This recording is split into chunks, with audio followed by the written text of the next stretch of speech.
kita melanjutkan bahasan kita tentang pemikiran dan aliran-aliran dalam Islam. Dan pada kesempatan kali ini kita akan bahas tentang istilah as-sufiyah, ya.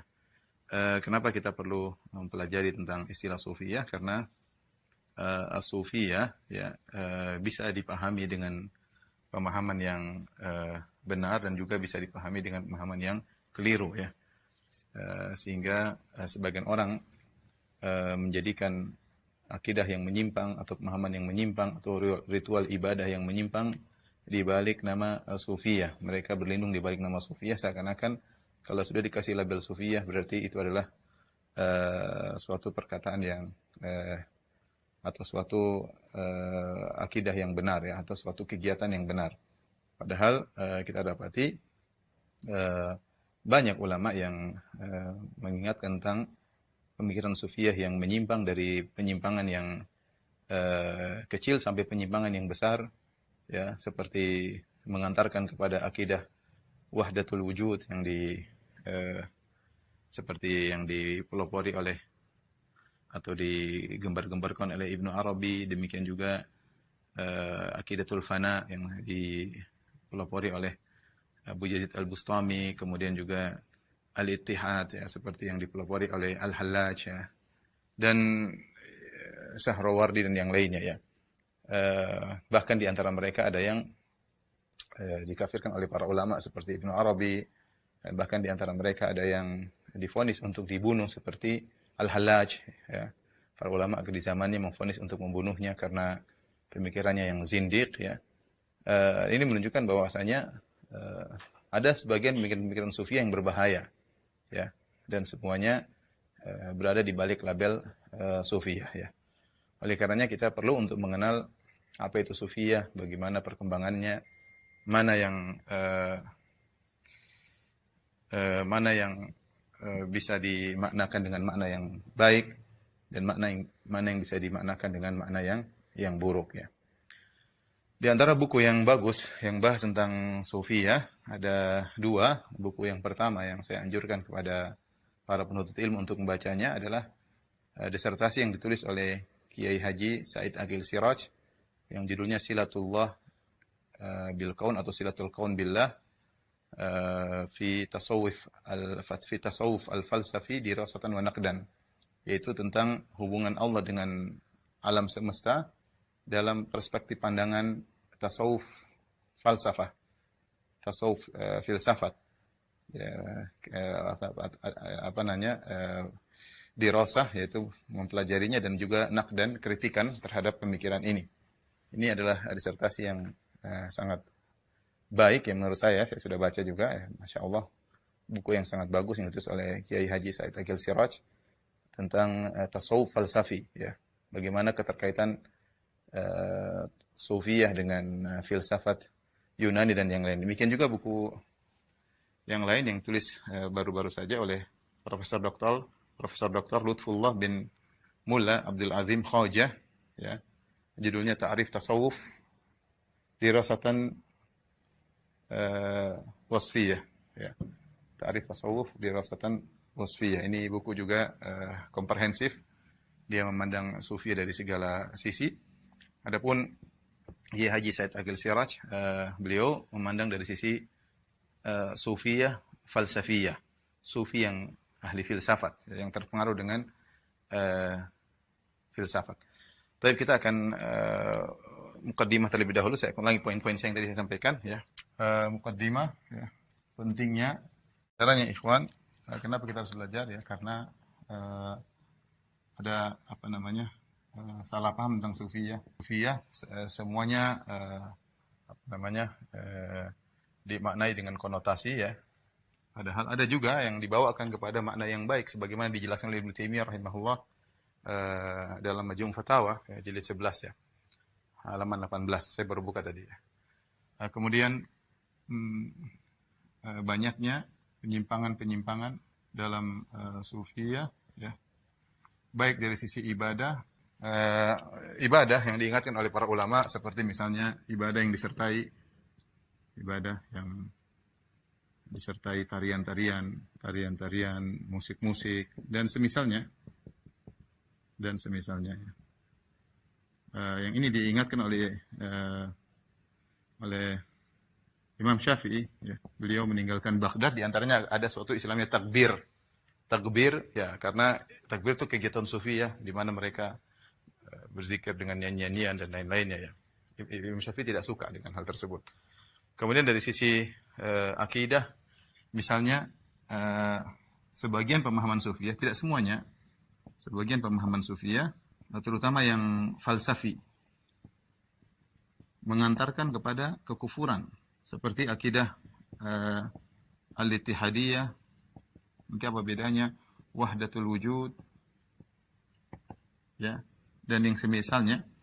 Di antaranya sampai ada yang dibunuh seperti Sahrawardi al-Maqtul, sampai diberi gelar Sahrawardi al-Maqtul, yang dibunuh karena kezindikannya. Kemudian di antaranya Al-Hallaj yang dibunuh dan disalib atas fatwa para ulama di zaman tersebut karena kezindikannya, dia mengaku sebagai Tuhan.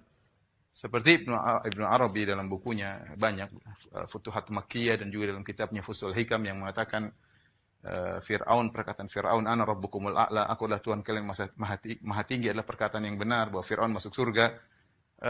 Banyak, ini semua berasal dari sufiyah falsafi, tasawuf falsafi, tasawuf al-falsafi, sufiyah falsafiyah, ya, yang mereka terpengaruh dengan filsafat Yunani, terutama akidahnya Platonis atau Aflutin kalau bahasa Arabnya. Bahasa ininya Platonis atau Aflutin, yang memiliki akidah al-faid. Al-faid ini sudah pernah kita bahas ketika kita bahas masalah filsafat, ya, karena ada kaitannya filsafat dengan masalah akidah sufiyah. Kemudian di antaranya juga dari akidah, misalnya ada pemahaman Nur Muhammadi. Nanti akan kita singgung sebagaimana ditulis oleh Kiai Haji Said Agil Siraj. Tulisannya sangat bagus, sangat indah. Saya nasihatkan sekali lagi kepada para penuntut ilmu untuk baca buku tersebut. Buku tersebut banyak di internet, tinggal di download. Tulis Silatullah bil Kaun fi tasawuf falsafi dirasatun wa naqdan. Risalah S3, ya. Insyaallah dapat 2 jilid, dibaca bermanfaat, tidak buang-buang waktu baca buku itu. Itu buku saya baca dengan menyenangkan, saya baca dengan senang, baca satu paragraf demi paragraf, tulisan yang sangat indah, ya. Di mana beliau menulis dengan bagus, banyak menukil perkataan Syekhul Islam Ibnu Taimiyah, Ibnu Qayyim, membantah orang-orang sufiyah. Masya Allah, ya, tulisan yang sangat luar biasa. Kemudian misalnya juga ada pemahaman, misalnya pemahaman Nur Muhammad. Nur Muhammad, ini yang dipahami oleh Al-Hallaj, yang nanti kita singgung. Intinya Muhammad, dia mengatakan Muhammad ada 2, ada yang nurnya adalah azali, adapun jasadnya adalah muhdats baru, ya, yang dimana Nur Muhammad yang azali adalah sumber dari segala ilmu, dan ini seakan-akan zat pencipta Muhammad adalah azali, bahkan sebelum ada, mungkin nanti kita kalau dinukil oleh Syekh atau Kiai Said Agil Siraj dengan nukilan yang baik dari bukunya, perkataannya Al-Hallaj atau yang selainnya. Dan ini pemahaman yang akhirnya mengantarkan kepada semua agama sama. Di antara filosofinya, karena semua ilmu bersumber dari Nur Muhammad. Semua ilmu bersumber dari Muhammad, di antaranya ilmu-ilmu tentang agama-agama yang ada. Mau Yahudi, mau Nasrani, mau Majusi, semuanya Islam sama saja, sehingga mengantarkan kepada persamaan semua agama. Dan ini juga tentu sangat berbahaya tentang Nur Muhammad. Kemudian juga dari sisi lain, penyimpangan dari Sufyan seperti anggapan ada wali yang gila, ya. Wali yang gila karena saking cintanya kepada Allah Subhanahu wa taala sehingga dia menjadi gila. Tentunya ini ada hal yang menurut saya agak mencela kewalian, karena orang gila dibilang wali, seharusnya wali-wali Allah Subhanahu wa taala tidak demikian, ya. Tidak ada contoh. Kalau kita katakan super wali Nabi Muhammad SAW, para sahabat, tidak ada yang saking wali malah jadi gila. Ini kan agak gimana bagi Islam, ya. Orang belajar semakin dekat dengan Allah malah jadi gila. Ini membuat Islam agak tercoreng menurut saya, ya. Bagaimana orang semakin dekat dengan Allah malah semakin menjadi gila, ya. Ini hal yang menurut saya tidak pantas untuk diberikan label kepada para wali. Wali-wali Allah kita tahu, para sahabat, mereka tidak ada yang gila, ya. Mereka tidak ada yang sinting. Mereka tidak melakukan hal yang aneh-aneh, enggak. Ya, tapi demikianlah ketika belajar sufi, ya, kalau salah belajar bisa berbahaya. Makanya Imam Syafi'i berkata, ya, tidaklah ma tasawwafa rajulun fi awwalin nahar, tidaklah seorang belajar sufia di pagi hari kecuali sebelum zuhur dia sudah menjadi ahmak, ya, kecuali sudah menjadi pandir. Jadi pandir, karena kalau kita sudah bicara tentang sufia, kita akan dengar cerita-cerita yang aneh-aneh, yang ya, macam-macam lah. Kalau kita dengar cerita di YouTube saja banyak, ya. Inilah si fulan ketemu dengan jin lah, jin dari planet mana lah, kemudian minta ijazah lah, apa macam. Kita dengar agak aneh-aneh, tapi ya begitulah. Semuanya apa namanya mungkin bagi mereka, ya. Wali gila dan macam-macamnya. Ini belajar sufiah yang keliru, ya, sufiah yang keliru. Kemudian diantaranya banyak ulama yang bantah hal tersebut, ya. Di antaranya yang bantah misalnya diantaranya misalnya Ibnu Jauzi dalam kitabnya Talbis Iblis, kemudian Asy-Syatibi dalam kitabnya Al-I'tisam, kemudian Ibn Taimiyah dalam Majmu' Fatawa jilid 10 jilid 11, kemudian juga dalam kitabnya Al-Istiqamah, dalam kitab Rad al-Syadzili, Bughyatul Murtad, ya. Beliau membantah tentang sufiyah. Kemudian Ibnu Qayyim, ya. Ibnu Qayyim dalam kitabnya Madarijus Salikin di antaranya Ighathatul Lahfan, dua kitab ini menyinggung sebagian tentang sufiyah. Kemudian juga misalnya Mulla Ali Al-Qari, ya. Dalam sebagian tulisannya ada bantang sufiyah, dan tidak lain karena ada penyimpangan dari sisi ibadah maupun dari sisi akidah. Nah, Ibnu Taimiyah rahimahullah taala menjelaskan ada sufiyah yang kita tidak katakan menyimpang, tapi mereka berijtihad, yang dinamakan oleh Kiai Dr. Said Aqil Siraj, bahwasanya semoga Allah menjaga beliau dalam kebaikan, ya.